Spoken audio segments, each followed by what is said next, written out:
சாலமோனின் ஞானம். அதிகாரம் 17. இருளும் ஒளியும். உம் தீர்ப்புகள் மேன்மையானவை, விளக்க முடியாதவை. எனவே அவற்றை கற்றுத் தெரியாத மனிதர்கள் நெறி தவறினார்கள். நெறி கெட்டவர்கள் உமது தூய மக்களினத்தை அடிமைப்படுத்த எண்ணிய போது அவர்களே காரிருளின் அடிமைகளாகவும் நீண்ட இரவின் கைதிகளாகவும் தங்கள் வீடுகளுக்குள்ளேயே அடைபட்டு உமது முடிவில்லா பாதுகாப்பின்றி கடத்தப்பட்டார்கள். மேலும் மறதி என்னும் இருள் அடர்ந்த திரைக்கு பின்னால் தங்கள் மறைவான பாவங்களில் மறைந்து கொண்டதாக எண்ணிக்கொண்டிருந்த அவர்கள் அச்சத்தால் நடுங்கியவர்களாய் கொடிய காட்சிகளால் அதிர்ச்சியுற்று சிதறுண்டார்கள். அவர்கள் பதுங்கியிருந்த உள்ளறைகள் கூட அவர்களை அச்சத்திலிருந்து விடுவிக்கவில்லை. அச்சுறுத்தும் பேரொளிகள் எங்கும் எதிரொலித்தன. வாடிய முகங்கள் கொண்ட துயர ஆவிகள் தோன்றின.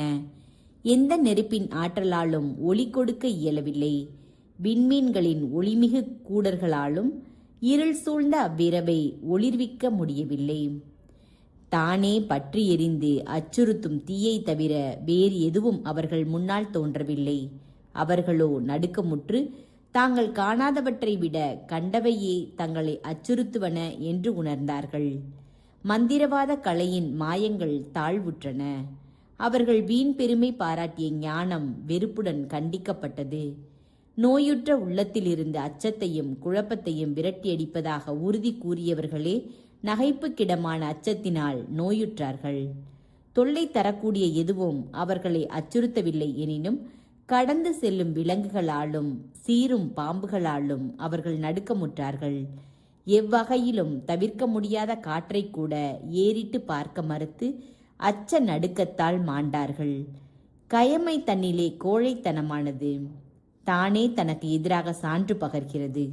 மன சான்றின் உறுத்தலுக்கு உள்ளாகி இடர்களை எப்போதும் மிகைப்படுத்துகிறது.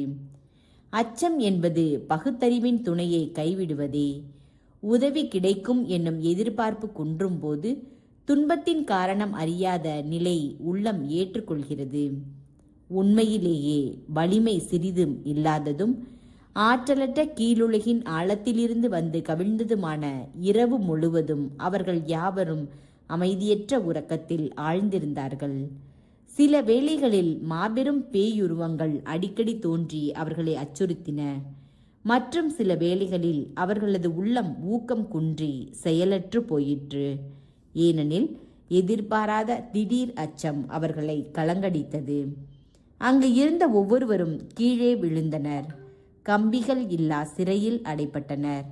ஏனெனில் உழவர், இடையர், பாலை நிலத்தில் பாடுபடும் தொழிலாளர் ஆகிய அனைவரும் அதில் அகப்பட்டு தவிர்க்க முடியாத முடிவை எதிர்கொண்டனர். ஏனெனில் அவர்கள் அனைவரும் இருள் என்னும் ஒரே சங்கிலியால் கட்டுண்டனர். காற்றின் ஒளி, படர்ந்த கிளைகளில் இருந்து வரும் பறவைகளின் இனிய குரல், பெருக்கெடுத்து பாய்ந்து வரும் வெள்ளத்தின் சீரான ஓசை, பெயர்த்து கீழே தள்ளப்படும் பாறைகளின் பேரொளி, கண்ணுக்கு பலப்படாதவாறு தாவி ஓடும் விலங்குகளின் பாய்ச்சல், கொடிய காட்டு விலங்குகளின் முழக்கம், மலை குடைவுகளில் இருந்து கேட்கும் எதிரொலி ஆகிய அனைத்தும் அவர்களை அச்சத்தால் முடக்கிவிட்டன. உலகெங்கும் ஒளி வெள்ளத்தில் திளைத்தது. தன் வேலையில் தடையின்றி ஈடுபட்டிருந்தது. இவ்வாறிருக்க எகிப்தியர்கள் மேல் மட்டும் அடர்ந்த காரிருள் கவிழ்ந்து படர்ந்தது. அவர்களை விழுங்க குறிக்கப்பட்ட இருளின் சாயல் அது. எனினும் அவர்களே இருளை விட தங்களுக்கு தாங்க முடியாத சுமையாய் இருந்தார்கள்.